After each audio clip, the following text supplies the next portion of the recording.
नमस्कार। India debate में आप सबका स्वागत है। मैं हूं आशुतोष पाठक।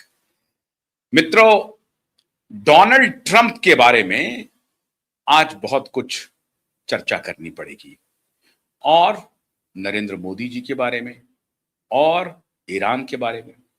अब आप कहेंगे कि कौन सी नई चर्चा आप कर रहे हैं, ये तो पूरी दुनिया कर रही है। आप क्या नई बात कह रहे हैं? बिल्कुल नई बात मैं कहने जा रहा हूं। डोनाल्ड ट्रंप की मानसिक स्थिति ठीक नहीं है, और वो एक मनोरोगी के रूप में बड़ी तेजी से प्रचलित हो रहे हैं। आप कहेंगे कि ये भी कोई नई बात नहीं है। ठीक कह रहे हैं आप, लेकिन अभी तक ये चर्चा हो रही थी कि डोनाल्ड ट्रंप मनोरोगी हो गए हैं, विकृत मानसिकता के हैं, लेकिन मनोरोगी हैं। और to some extent, to a little extent आप ये कह सकते हैं कि डोनाल्ड ट्रंप पगला गए हैं। तो कोई अतिशयोक्ति नहीं होगी। और जो डोनाल्ड ट्रंप भारत में रिजीम परिवर्तन के बारे में सपना देख रहे थे, या अमेरिका का डीप स्टेट भारत में रिजीम परिवर्तन का सपना देख रहा था, या अमेरिकी डीप स्टेट ने बांग्लादेश में रिजीम परिवर्तन करा दिया, नेपाल में रिजीम परिवर्तन करा दिया, श्रीलंका में रिजीम परिवर्तन करा दिया, और ईरान में रिजीम परिवर्तन के लिए युद्ध थोप दिया पूरी दुनिया के ऊपर। आज वो डोनाल्ड ट्रंप अपने ही देश अमेरिका में अब रिजीम परिवर्तन के मार से जूझ रहे हैं, और डोनाल्ड ट्रंप का रिजीम परिवर्तन होना अवश्यंभावी हो गया है। पूरे अमेरिका में कोई ऐसा जगह नहीं है जहां पर डोनाल्ड ट्रंप के खिलाफ लोग सड़कों पर नहीं आए। मीडिया में ये खबरें अटी पड़ी हैं, अमेरिकी मीडिया में। भारत की मीडिया में पता नहीं, थोड़ी बहुत चर्चा हो जाती है, लेकिन भारत की मीडिया का बहुत दिलचस्पी नहीं है डोनाल्ड ट्रंप में। खैर, पूरे अमेरिका में डोनाल्ड ट्रंप के खिलाफ सड़कों पर जबरदस्त आंदोलन हो रहे हैं, और कह रहे हैं कि नो मोर किंग्स, इसका नारा चल रहा है। अब कोई राजा नहीं चाहिए, अब और कोई राजा नहीं। डोनाल्ड ट्रंप राजा के माफिक व्यवहार कर रहे हैं। राजा के माफिक का मतलब है डोनाल्ड ट्रंप की जुबान से जो निकल गया वही कानून है। डोनाल्ड ट्रंप की जुबान से निकल गया वही अमेरिका का आदेश है। डोनाल्ड ट्रंप की जुबान से निकल गया वही दुनिया के लिए आदेश है। डोनाल्ड ट्रंप की जुबान से निकल गया वही ईरान को मानना है, वही भारत को मानना है, वही सऊदी अरबिया को मानना है, वही पाकिस्तान को मानना है। पाकिस्तान को तो खैर मानना है, उनको मानना ही चाहिए, वो उनके यार हैं। लेकिन ईरान को मानना है, भारत को मानना है, चाइना को मानना है, रसिया को मानना है, डेनमार्क को मानना है, ग्रीनलैंड को मानना है, क्यूबा को मानना है, यूरोपियन यूनियन को मानना है, सबको मानना है। यह डोनाल्ड ट्रंप की स्थिति हो गई है कि जो उनकी जुबान से निकल गया वही आदेश है। हुआ क्या मित्रों? हुआ यह है, अमेरिका के फ्लोरिडा में एक इन्वेस्टमेंट समिट का आयोजन किया गया। अब उस फ्लोरिडा में इस फ्लोरिडा में डोनाल्ड ट्रंप साहब गए, समिट में हिस्सा लेने के लिए गए। अब उस समिट में डोनाल्ड ट्रंप को जो सवाल पूछ रहे थे उसका बड़ा जवाब दे रहे थे, बड़ा शानदार। दुनिया भर की मीडिया थी, और दुनिया भर की मीडिया के सवालों का वो जवाब दे रहे थे। उन्होंने कहा कि my dear all journalist friend, आप कोई भी सवाल पूछिए, हम सारे सवालों का जवाब देंगे। किसी सवाल पर हम हिचकिचाएंगे नहीं। आप सवाल तो पूछिए। इवन आप सवाल पूछ सकते हैं सेक्स को लेकर के। अमेरिकी राष्ट्रपति जर्नलिस्टों के बीच में कह रहे हैं कि आप सेक्स को लेकर के भी हमसे सवाल पूछ सकते हैं, खुले मन से पूछ सकते हैं। पत्रकार हक्का बक्का थे कि हमारी राष्ट्रपति को क्या हो गया है, हमारे राष्ट्रपति को ऐसा क्यों कह रहे हैं। वो यहीं नहीं रुके, आगे सुनते जाइए। अब ये मानसिक विकृति नहीं है, ये मनोरोग है। और ये पागलपन की निशानी है। पूरी दुनिया में चर्चा चल रही है, पूरी दुनिया में मीम बन रही है डोनाल्ड ट्रंप को लेकर। अभी तक जो डोनाल्ड ट्रंप ने कहा है, हालांकि ऐसा उन्होंने एक दो बार और कहा है, आपने देखा होगा कि कैसे जेलेंस्की को उन्होंने डांटा था। इसके बाद एर्दोगन को बुलाया, जो टर्की के राष्ट्रीय अध्यक्ष है, एर्दोगन को बगल में बिठा करके राष्ट्रपति ने कहा कि देखिए इनके यहाँ इलेक्शन रिगिंग, मतलब पूरी दुनिया में जो इलेक्शन रिगिंग होती है उसके लिए तो सबसे बड़े सिपहसालार हमारे एर्दोगन जी हैं, इनको सब कुछ मालूम होगा। उनको बिठा करके उनके मुंह पर कहा जा रहा है कि तुम रिगिंग करके जीत करके आए हो। जब वो जापान से बात करते हैं तो जापानीज को कहते हैं कि साहब इनको न्यूक्लियर बम कैसा होता है, उसका दंश कैसे लोग झेलते हैं, या उसका इंपैक्ट क्या होता है, ये हमारे जापानीज प्राइम मिनिस्टर से बेहतर कौन जानता है। इस तरह से ह्यूमिलिएट करता है। इमैनुअल मैक्रों को कहा कि ये गोगल्स लगा के घूमता है, ये कैसा व्यक्ति है, ये इकोनॉमिक फोरम में आया है बात करने के लिए, ये कैसा, ये फुहड़ चश्मा लगा करके घूम रहा है, इस तरह से वो अपमानित कर रहा है। बात यहां नहीं रुकी मित्रों, बात अब जियो पॉलिटिक्स के एक ऐसे मोड़ पर आ गई है जहां पर अमेरिका में रिजीम चेंज, मतलब डोनाल्ड ट्रंप का जाना अवश्यंभावी हो गया है। कैसे? उन्होंने पत्रकारों के सवाल का जवाब देते हुए एक ऐसी बात कह दी कि किसी को इस बात की कल्पना नहीं थी। कहा कि सऊदी प्रिंस, सीधा वो हमला कर रहे थे मोहम्मद बिन सलमान पे, और अजीब आदमी है, जैसे ही वो प्रेसिडेंट बनते हैं तो पहला जो दौरा करते हैं प्रेसिडेंट बनने के बाद दूसरी बार, वो सऊदी अरब की यात्रा करते हैं। मोहम्मद बिन सलमान उनके दोस्त हैं, कथित दोस्त हैं, लेकिन वो दोस्त के बारे में कैसी भाषा का इस्तेमाल कर रहे हैं। वो कह रहे हैं कि मोहम्मद बिन सलमान, या सीधा सऊदी अरबिया कह रहे हैं, Saudi Arabia is dying to kiss my ass. कल्पना कर सकते हैं आप? This was the verbatim sentence spoken by the अमेरिकी president in front of hundreds of meet journalist. और ये फ्लोरिडा में इन्वेस्टमेंट समिट हो रहा है, वहां पे सैकड़ों पत्रकार मौजूद हैं, बहुत बड़े बड़े कॉरपोरेट डेलीगेट्स बैठे हुए हैं, और पॉलिटिकल पार्टीज के और लीडर हैं, अलग अलग समूह के लोग बैठे हुए हैं, सोशल एक्टिविस्ट हैं, एकेडमिशियन हैं, कॉरपोरेट घराने हैं, उनके रिप्रेजेंटेटिव हैं, जर्नलिस्ट हैं। भाई इन्वेस्टमेंट समिट है तो उसमें क्या होगा आप समझ सकते हैं। मैंने एलीट ऑफ द एलीट वहां पर बैठे हैं, और जिसमें प्रेसिडेंट जा रहे हैं उसमें कोई छोटा मोटा आदमी तो जाएगा नहीं। जाहिर है ये जो स्टैंडर्ड एंड पुअर 500 है उसके रिप्रेजेंटेटिव भी होंगे वहां पे। तो उन्होंने सबके सामने में कहा कि Saudi Arabia is dying to kiss my ऐश। इससे बीभत्स, इससे गंदी बात एक राष्ट्राध्यक्ष का पब्लिक फोरम पर क्या कुछ हो सकता है। अब आप इसे मानसिक रोगी नहीं कहेंगे तो क्या कहेंगे? अब आप इसे पागल नहीं घोषित करेंगे तो क्या कहेंगे? टोटल पगला गया है ये आदमी, टोटल। इसके पहले तो लगातार झूठ बोल ही रहा है। अभी ये झूठ बोल रहे थे कि ईरान ने हमें प्रपोजल दिया है युद्ध विराम का, और ईरान हमारे सामने घुटने टेकने के लिए लालायित है। ईरान हमारा पैर पकड़ रहा है। ईरान किसी तरीके से चाहता है कि डोनाल्ड ट्रंप खुश हो जाए उनके ऊपर। ये बेशर्म इंसान, हालत देखिए अमेरिकी राष्ट्रपति की, बेशर्मी की पराकाष्ठा पर है। ईरान कह रहा है कि हम तुम्हारी जो भी डिमांड है नहीं मानेंगे, रिजेक्ट कर दिया। कहा कि पाकिस्तान में निगोशिएशन हो रहा है, पाकिस्तान कोई पहुंचा नहीं।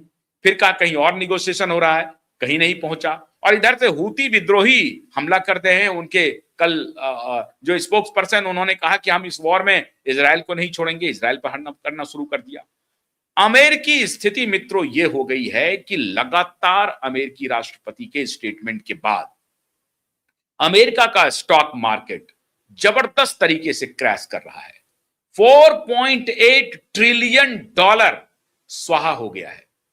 4.8 ट्रिलियन डॉलर, मतलब 4 ट्रिलियन डॉलर इकोनॉमी के लिए भारत मरा जा रहा है कि हमारी इकोनॉमी 4 ट्रिलियन डॉलर की हो जाएगी, और वहां 4 ट्रिलियन डॉलर से अधिक, लगभग 5 ट्रिलियन डॉलर इनके पागलपने के स्टेटमेंट के बाद स्वाहा हो गया है स्टॉक एक्सचेंज में।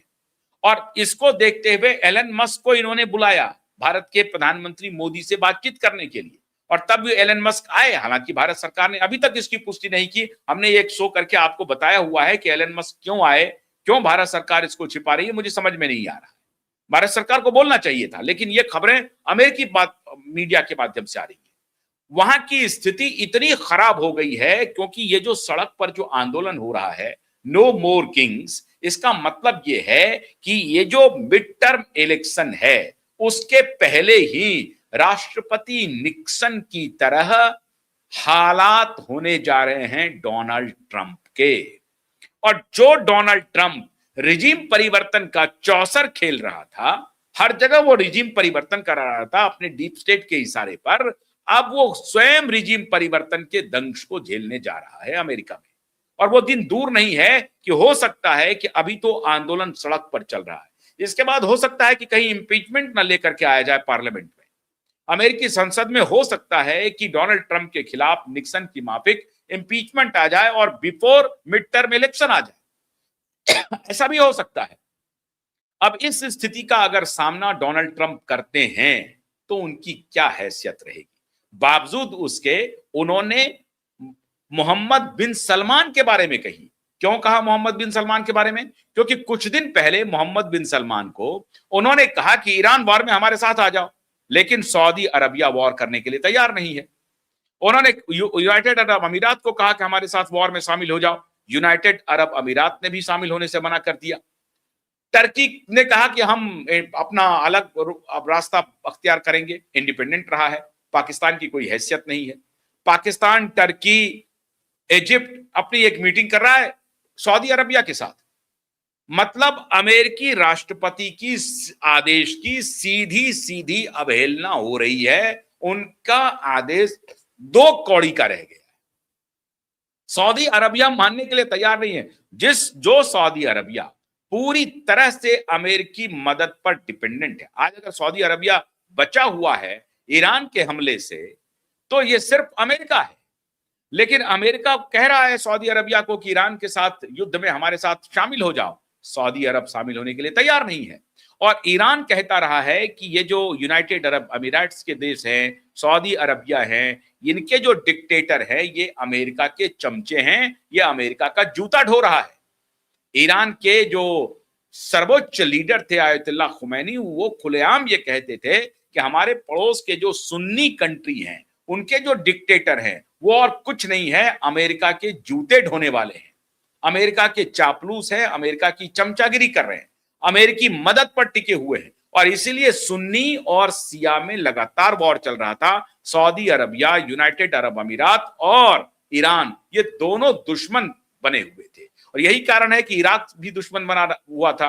अब इराक और ईरान के बीच में जो रिलीजियस ऑर्थोडॉक्स का डिफरेंस है, इसकी खाई को सीआईए ने बड़ी तेजी से बढ़ाया। ये दोनों तरफ काम करते हैं, सिया पर भी काम करते हैं, सुन्नी पर भी काम करते हैं। और उनको मालूम है कि इस रिलीजियस खाई को मिडिल ईस्ट में बढ़ा करके रखो, अगर ये सभी इकट्ठा हो गए तो फिर हमारी हालत खराब हो जाएगी।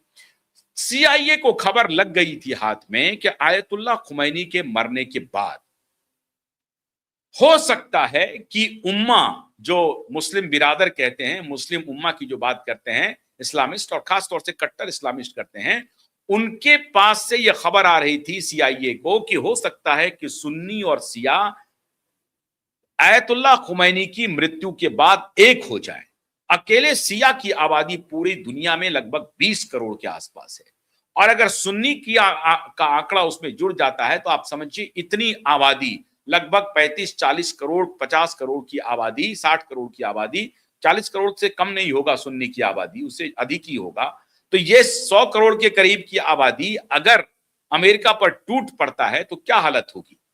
तो अमेरिकी इंटेलिजेंस को यह जानकारी थी कि सिया और सुन्नी को एक नहीं होने देना है, इसलिए उनका काम लगातार चल रहा था सऊदी अरबिया को लेकर के। और सऊदी अरबिया के जो मोहम्मद बिन सलमान हैं, उनको लगता है कि हमारे यहां अगर कोई बगावत हो जाए डिक्टेटर के खिलाफ, राजशाही के खिलाफ, यही हालत यूनाइटेड अरब अमीरात में है, यही हालत कतार में है।